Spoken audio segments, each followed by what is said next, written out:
that set us on our way to make License to Ill. And so while we were making that record, one night I went out to Yauk's apartment in Brooklyn Heights. Now, let's make this clear, all right? Yauk's apartment in Brooklyn Heights was dramatically different from the place like I was painting on the painting, you know, the 59 Chrissy Street place? Yeah. With the nudity involved? Okay. Anyway, I was saying Yauk's new place was very clean, very grown up. You know, it was like the place you drink wine from a actual wine glass. Very nice. Okay. Wow. Anyways. It's like the Rappin' Duke would say, duh-huh. Duh-huh, duh-huh. The Rappin' Duke goes, duh-huh. That's his thing? At any rate, listen. So I get to Yauk's house, and he's got a tape deck up on the kitchen counter. Not a cassette deck, but like a quarter-inch reel-to-reel tape. He pulled the tape out of the machine, and he wound it around a mic stand and a chair close to the reel-to-reel, so when he pressed play, the tape would come out one side of the tape deck, go around the mic stand, and tightly around the chair, and then back up into the reel-to-reel. So he had the intro drum beat to Led Zeppelin's When the Levee Breaks going round and round in his kitchen. I mean, the sound and the visual were so magical to all of us. It was like Yauk was on some magical Doug Henning type shit. He said that he recorded the intro part of the record onto the tape and then edited just that intro part and wanted it to keep going round and round, all in the kitchen, just like what a DJ would do with breakbeats. So what I'm saying is, Yauk was onto tape loops before You Should Loop That. You should loop that! Mike. That's how you say it, Adam. You don't just say, oh, you should loop that. So what I'm saying is that Yauk was on the tape loops before You Should Loop That was a ubiquitous phrase. He told me that he heard about Jimi Hendrix and Sly Stone doing tape loops, and he wanted to try it.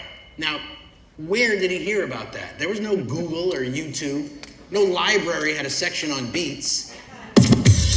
No library had a section on... All right. So while we were writing and recording License to Ill, Rick Rubin was getting ready to start producing Run DMC's next record, Raising Hell. And he had this idea that they should do a new version of the Aerosmith song, Walk This Way. The original version starts with this nice breakbeat. And so he figured... What? Did you say breakbeat? Yes. Mike, I got this. That's like what Run would do. He'd be so excited, he'd just walk down the street and be like,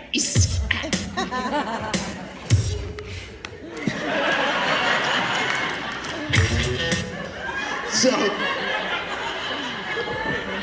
practice. So, Rick thought it would be an interesting idea to use that intro beat and see what a rap version would sound like. And he took it a step further and he contacted Joe Perry and Steve Tyler from Aerosmith to see if they'd want to play guitar and sing the chorus on this new Run DMC version. And they said yes. There was no way we were going to miss that shit, so we made sure to be in the studio when they recorded it. Now, Joe Perry seemed just what you'd think he'd be like. Do you think about Joe Perry a lot?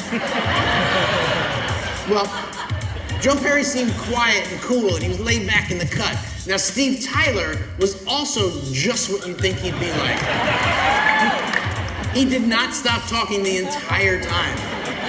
He wasn't really making any sense. He would just start randomly scatting, like boogity woogity boo type stuff.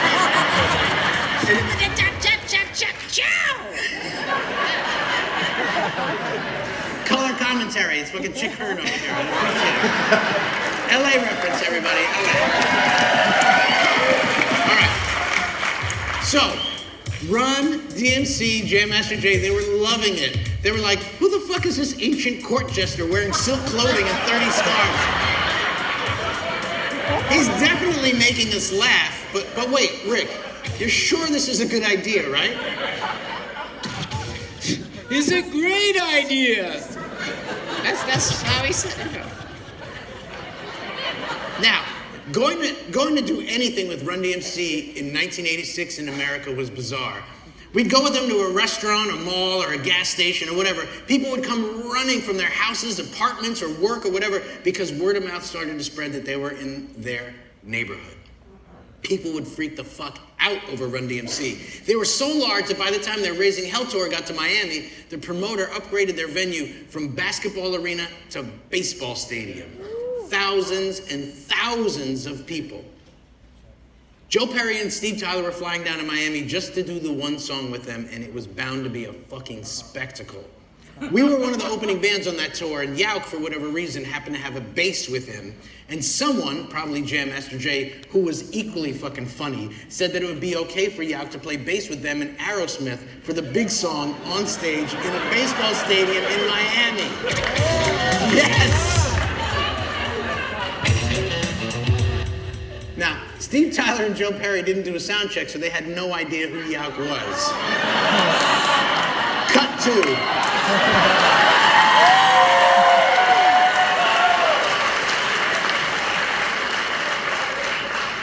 Cut to the big moment when Aerosmith is about to hit the stage to join Run DMC to play the #1 song on the entire planet.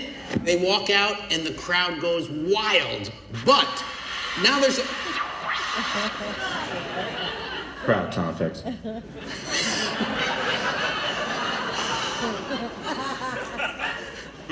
I'm scoring it, right? They walk out and the crowd goes wild, but now there's also some other guy on stage, Yauk. And he was lit up, we all were, super drunk all day waiting for this moment. And Yauk fucking delivered majestically. The look on the Aerosmith guys' faces was fantastic bemusement. Who is this dirty drunk guy on stage? And why is he playing bass with us? Throughout the whole song, Yauk kept trying to go back-to-back rock guitar player style.